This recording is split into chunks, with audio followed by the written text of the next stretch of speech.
कराची से रवाना हुए और नेपाल पहुँचे 23 तारीख को।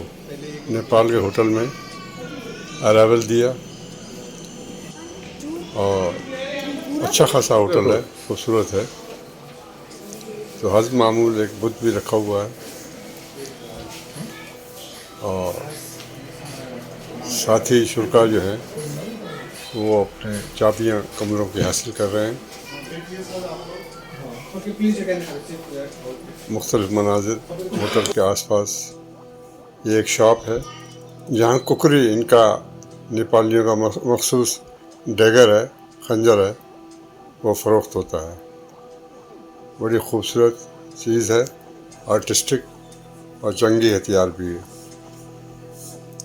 ये राउंड अबाउट पे एक गॉड की तस्वीर है, तो मैंने इसको राउंड अबाउट या चौक की सिक्योरिटी का गॉड करार दे रखा है।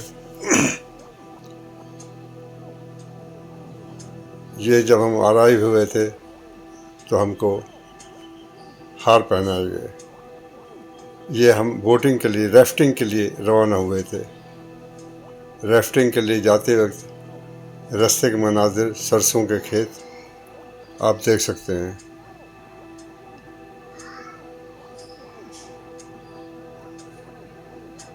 ये बड़ा खूबसूरत देहाती मंजर है और इलाका है चिल्तन नेशनल पार्क। ये जंगली हयात का एरिया है और उसे हम देखने गए थे।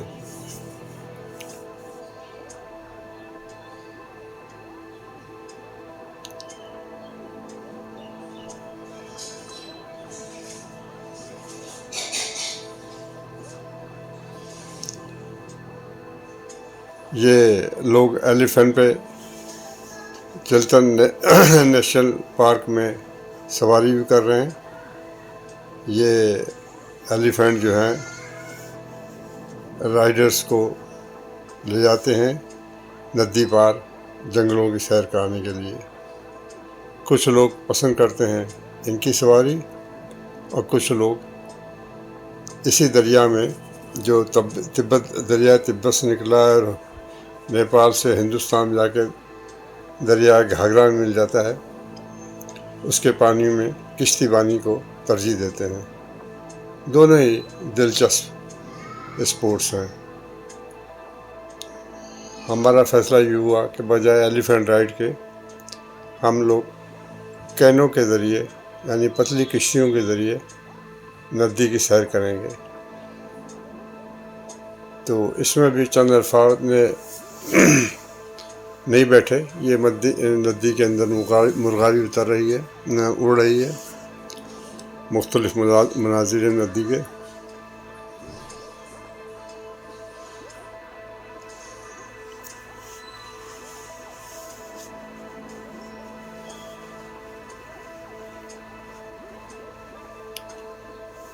तो नदी में मुख्तलिफ जगहों पे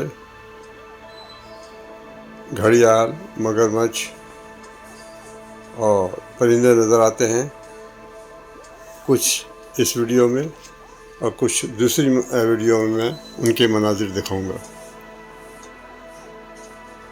कुछ मैंने हॉरिजॉन्टल बनाई है, मसलन ये, और कुछ वर्टिकल फॉर्म में। तो वर्टिकल फॉर्म की अलग वीडियो बनाऊंगा। मगरमच्छ वो पानी में सो रहा है, बड़े साइज़ का मगरमच्छ है, लेकिन चूँकि पेट भरा हुआ है इससे नदी के बाहर सूरज की रोशनी सेंक रहा है।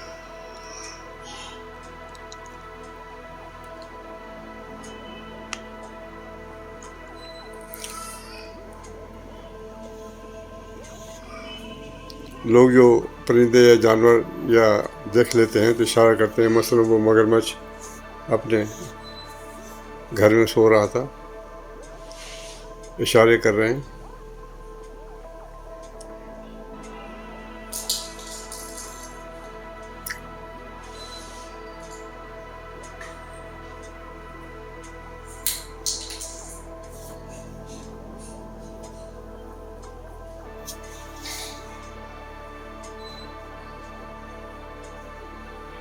दरख्त जो चूँकि ये कच्ची मिट्टी के पहाड़ हैं, अक्सर दरख्त गिर जाते हैं नदी के किनारे, जो नदी के अंदर पड़े रहते हैं। इनमें भी मुख्तलिफ जानवर आके बसेरा कर लेते हैं।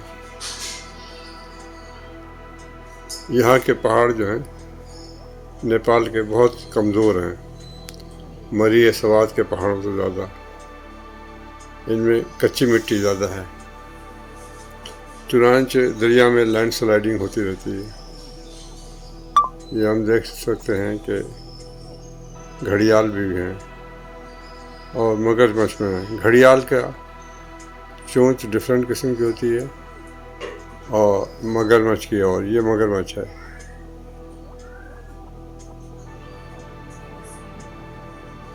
ये पैदल चलते हुए हम एलिफेंट ब्रीडिंग ग्राउंड में पहुँचे, एलिफेंट ब्रीडिंग सेंटर। यहाँ हाथी पाले जाते हैं गवर्नमेंट की तरफ से, और इसका ये भी मतलब है कि इस एलिफेंट ब्रीडिंग के चारों तरफ जो वाइल्ड एलिफेंट भी रहते हैं, जो कभी कभी यहाँ घुसा जाते हैं, और फिर उनकी भी एक नस्ल परवान चढ़ती है। तो ऐसे ही वो बताते हैं कि एक दफ़ा ट्विन पैदा हो गया था, वाइल्ड एलिफेंट और पेट एलिफेंट, इस सेंटर के मिलाप से। तो अब हम इस हैंगिंग पुल पे क्रॉस करके नदी के उस पार जा रहे हैं, जहाँ से हम भी कोच हासिल करके रवाना हो जाएंगे। यूरोपियन सैयाह भी यहाँ पे काफ़ी हैं। ये चिल्टन नेशनल पार्क में हमारा होटल है, सेंटर पार्क बहुत खूबसूरत है, अमला बहुत अच्छा है, कोऑपरेटिव है, और शाम होती है गीदड़ वगैरह की आवाज़ से पूरा होटल गूंज उठता है। हम शाम के वक्त जंगल की सफारी जंगल में गए थे, एक सांभर नज़र आ रहा है। तो शाम का वक्त है, साथी एंजॉय कर रहे हैं सफारी में। ये हमारा मुकामी सैयाह है, दपिश, अच्छा आदमी है, और पीछे वाइल्ड लाइफ का गाइड है।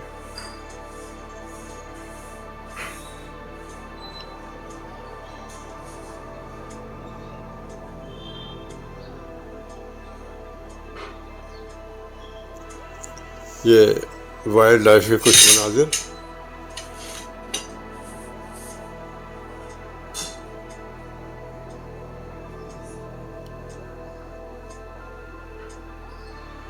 कुछ हरन वगैरह नज़र आ रहे हैं।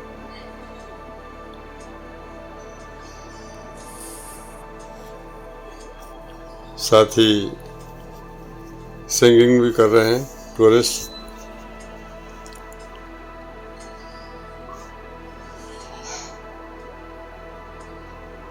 सरसों के दिलकश नज़ारे।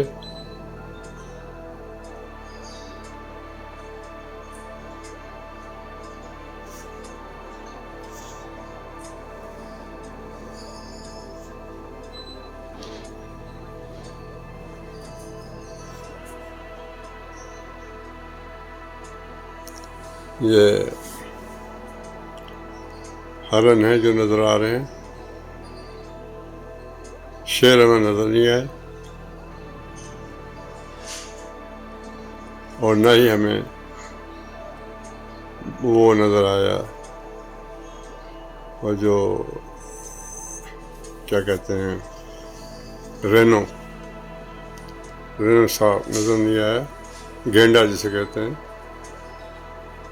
लेकिन सुना था कि यहाँ है, और गुज़िश्ता सुबह ही एक आदमी की लाश मिली थी जो हाथियों ने कुचल के हलाक कर दिया था।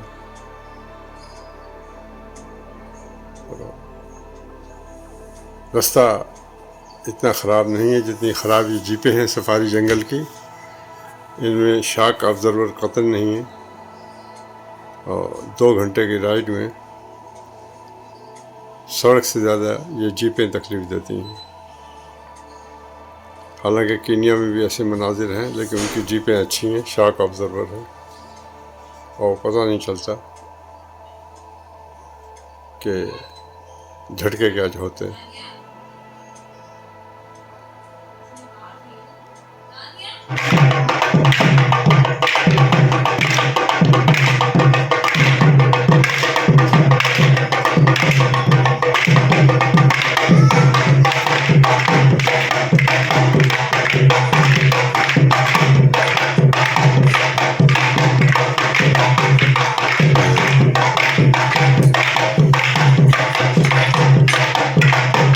जंगल के मुनाजिर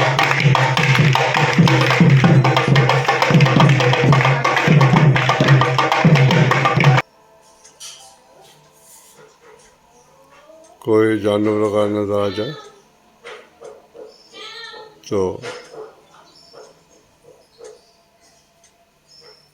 ये रात को होटल की तरफ से इंतजाम आदिवासियों के मुख्तलिफ आदिवासी या नाच के बंजारों का दौरान कल्चरल डांस हुआ था। इन्होंने पे हमारा डांस वाइल्ड लाइफ का जो गाइड था, पढ़ा लिखा आदमी है, अंग्रेजी में स्पीच करता है, 12 क्लास पढ़ा है, तो वो इंट्रोडक्शन कर रहा है। बिहारी यूपी साइड की ज़बान से मिलती जुलती ज़बान है।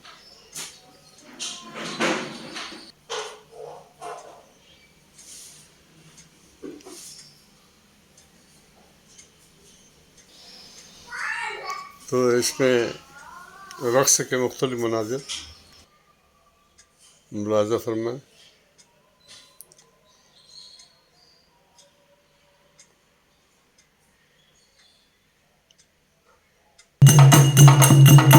और ये एक अच्छा डांस पेश किया।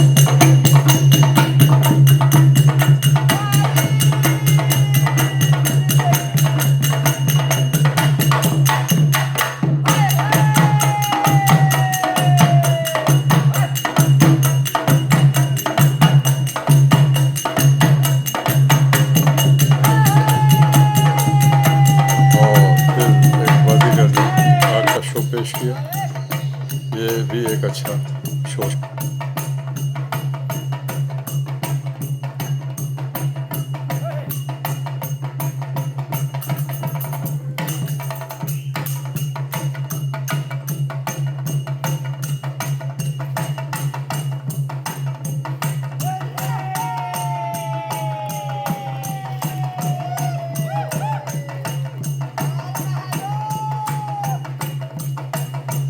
तो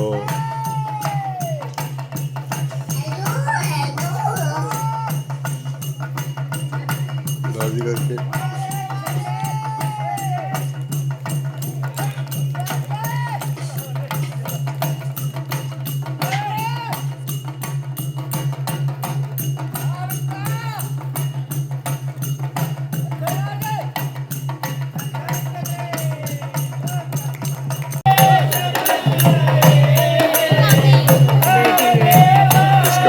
इसके बाद शायकीन ने भी इसमें हिस्सा दिया।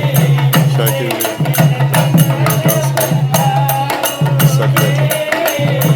मुझे एक दिलचस्प मंजर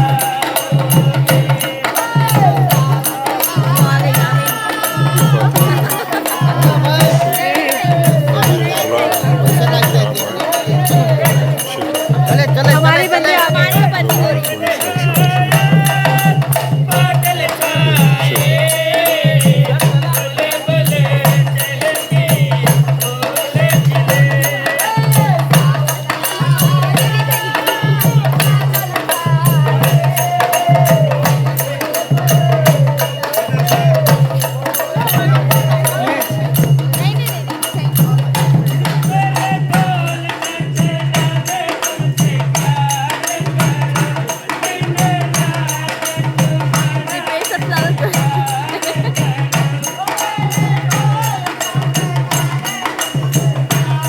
तो ये काफ़ी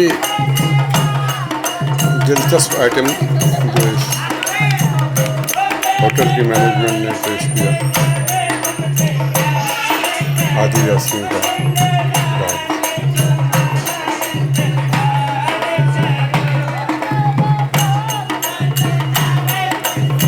से कोई टिकट नहीं था, लोग अपनी मर्जी से चाहें तो डोनेशन में से उन्होंने प्याला रखा होता है इसमें लोग 5-10 रुपये 50 रुपये तक डाल रहे। नेपाली सिक्का 50 पैसा पाकिस्तानी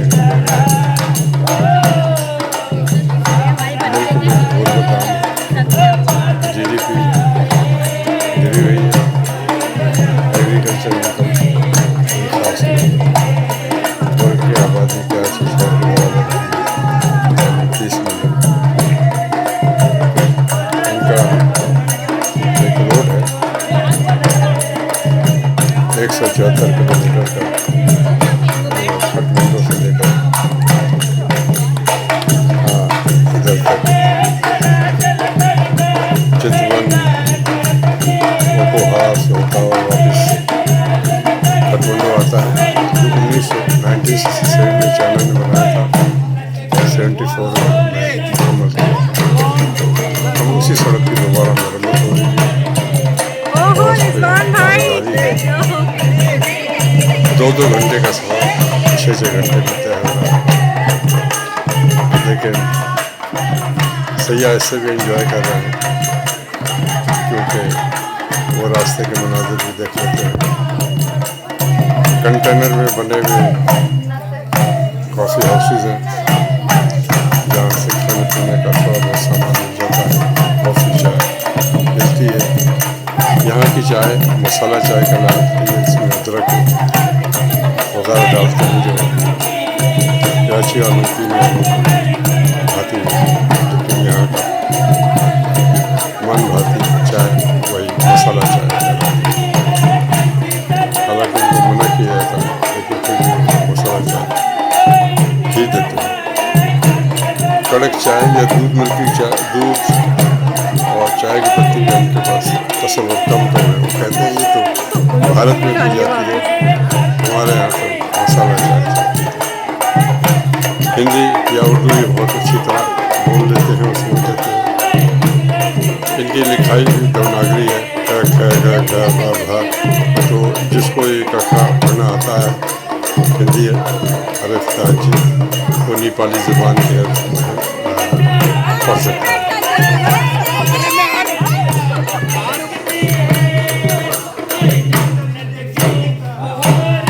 ये हमारा गाइड है, मुकामी टूरिस्ट गाइड।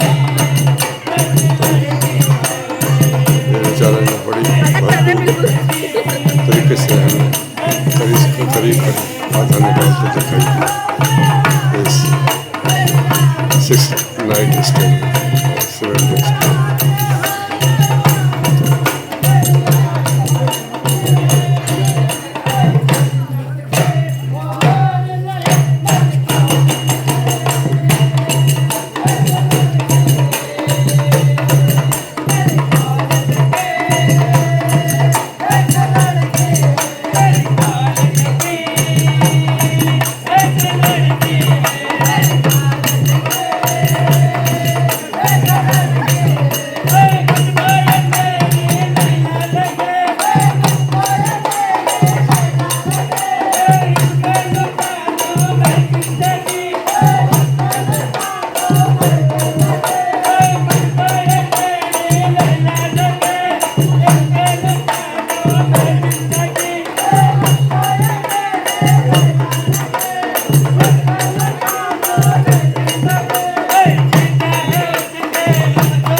अब हम लोग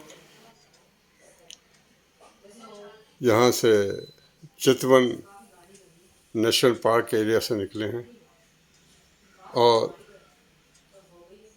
पखोरा की तरफ जाएंगे। पखोरा इनका बड़ा टूरिस्ट डेस्टिनेशन है और नेपाल में दूसरा बड़ा शहर है। वहाँ की इमारतें भी बहुत अच्छी हैं और लोग बनिस्बत खुशहाल नज़र आते हैं। ये पखोरा के पास ही एक नदी है, उसमें एक मंदिर है। सुबह सुबह बहुत रश होता है, तो उस मंदिर की सैर के लिए हम सब गए। ये मंदिर के मनाजिर हैं। जाने के लिए जो किश्ती में बैठेंगे टिकट लगता है और लोग अंदर जाते हैं।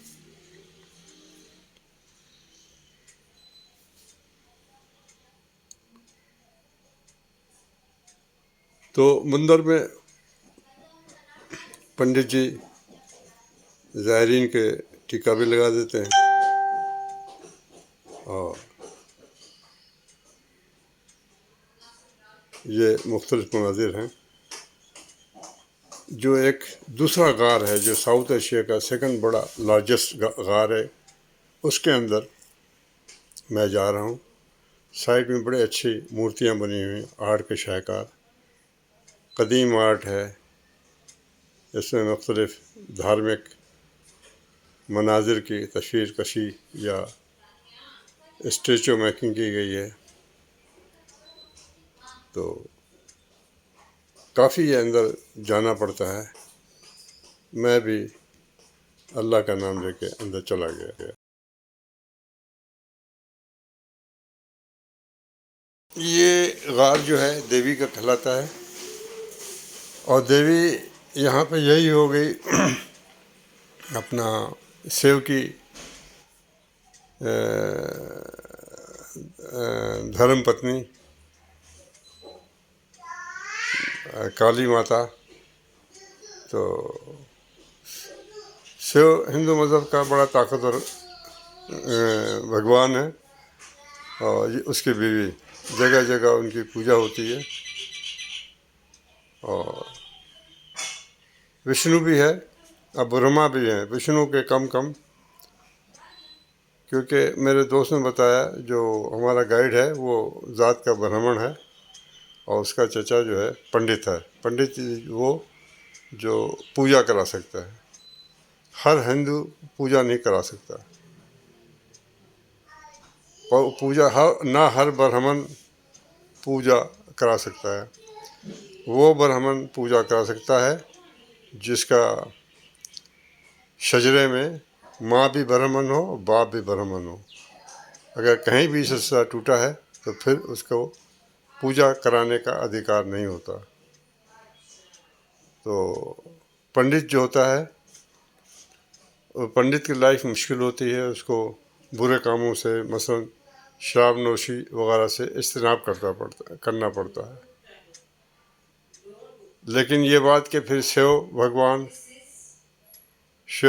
क्यों शराब पीते हैं या चरस पीते हैं, तो वो कहते हैं कि शिव भगवान को तो ये करना पड़ता है, उसको पता पड़े कि मनुष्य को जहर से नुकसान भी पहुंच सकता है। मसलन एक दफ़ा राक्षस ने समंदर में जहर डाल दिया, तो शिव भगवान सारा पी गए, जिससे तमाम गले तक उनका नीला पड़ गया। तो नीलकंठ शिव जी का दूसरा नाम नीलकंठ भी है, और नीलकंठ एक परिंदा भी है। और नीलकंठ जो है, तो शिव भगवान को जहर पीना पड़ा, इसी तरह शराब भी पीना पड़ता है। लेकिन जो पंडित है उसको इन कामों से इज्तनाब करना चाहिए। बल्कि पंडित जी तो प्याज और लहसुन भी नहीं खा सकते, उनको अपने अदियत का ऊंचा स्टैंडर्ड रखना पड़ता है।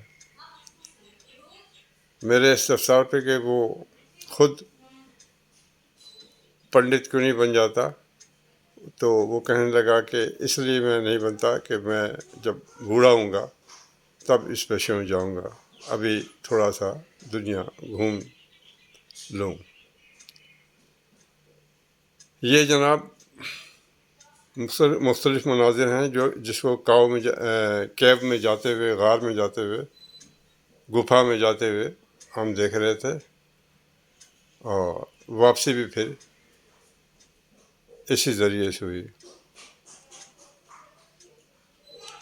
दूसरी तरफ की सीढ़ियों से चढ़ के फिर हम गुफा से बाहर आए। काफ़ी अंदर जाके, अंदर आबशार भी है, पानी बहता है।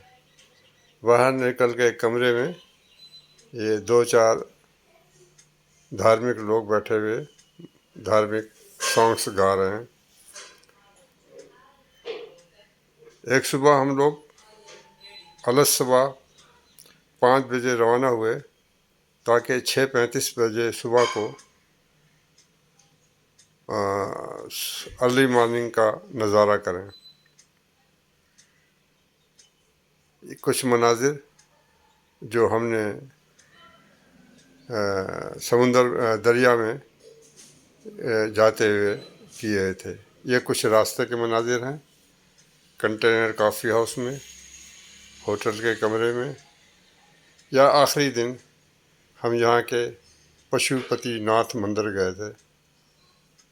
इस मंदिर की कुछ दिलचस्प तस्वीर भी मेरे पास हैं। गो इनका हासिल करना बड़ा मुश्किल था, लेकिन फिर भी कुछ अंदर के मनाजिर हासिल कर लिए। ये हमारी फेयरवेल का दिन है। हमको चादर सी पहनाई जा रही है।